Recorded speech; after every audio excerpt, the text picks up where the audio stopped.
कांग्रेस के हमारे सम्मानित नेतागण और ऐतिहासिक वैशाली जिला के हमारे सम्मानित मतदातागण, निश्चित तौर पर ये लड़ाई 2014 की लड़ाई जो है कोई मामूली लड़ाई नहीं है।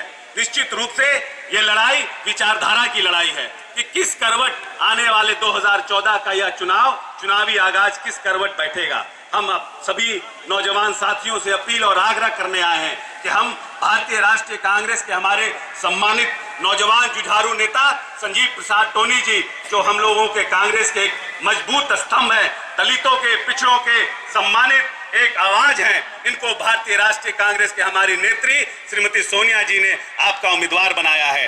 साथियों, इस चुनावी जंग में हम चाहते हैं कि जो भी हमारे धर्मनिरपेक्ष शक्तियां हैं, जो इस हाजीपुर वैशाली जिले के सम्मानित मतदातागण हैं, भारतीय राष्ट्रीय कांग्रेस के हमारे उम्मीदवार श्री संजीव कुमार टोनी को अपना आशीर्वाद देकर इस चुनाव में विजय बनाए।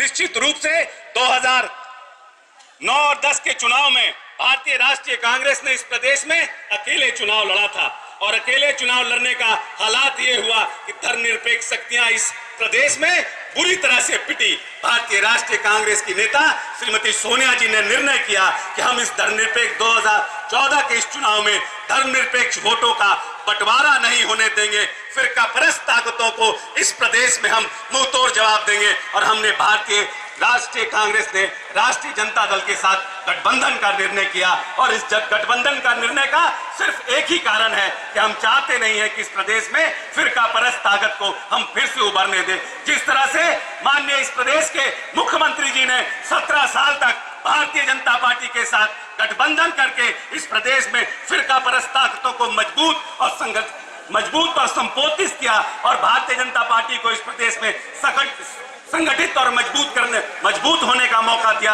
हम चाहते हैं कि भारतीय राष्ट्रीय कांग्रेस और राष्ट्रीय जनता दल इस बार उनको मुंहतोड़ जवाब दे। निश्चित रूप से पहले चरण के चुनाव में हम लोगों ने पूरी तरह से जदयू को और भारतीय जनता पार्टी को मजबूत शिकस्त दिया है। 6 लोकसभा चुनाव में भारतीय जनता पार्टी पूरी तरह से पिटी है और ये नरेंद्र मोदी का हवा पूरे प्रदेश में कहीं नहीं है। हम अपने नौजवान साथियों से आग्रह और अपील करने आए हैं, जब हम स्कूल में पढ़ते थे तो हम ऐसे मास्टर को खोजते थे जो मास्टर हमको फिजिक्स पढ़ाए, मैथ पढ़ाए। हम जात का मास्टर नहीं खोजते थे। जब हम बीमार घर में परिवार में कोई होता है तो हम पूछते हैं कि सबसे अच्छा डॉक्टर कौन है। हम ये नहीं पूछते हैं कि चमार जात का, ब्राह्मण जात का और भूमियार का डॉक्टर कौन है। निश्चित रूप से उसी तरह इस लोकतंत्र के इस महापर्व में वैसे राजनीतिक दल का साथ पकड़िए, वैसे राजनीतिक दल का हाथ पकड़िए जो किसी जाति और धर्म का साथ नहीं देता हो। हम चाहते हैं कि हर आम व्यक्ति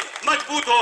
मनरेगा लाया, खाद्य सुरक्षा बिल लाया, सूचना का अधिकार दिया। हमने आम आवाम को, आम व्यक्ति को हमने सशक्त और मजबूत करने का प्रयास किया है।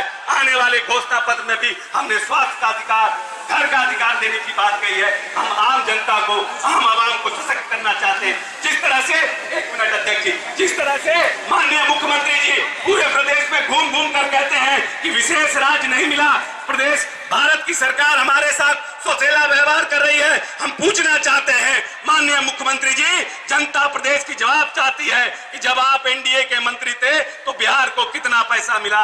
जब बिहार का बंटवारा हो रहा था, हम लोग बिहार विधानमंडल दल के सदस्य थे, झारखंड अलग हो रहा था, हम लोग चिल्ला चिल्ला के कहते थे भारत सरकार को कि हमको आर्थिक सहायता दो, हमको आर्थिक सहायता दो।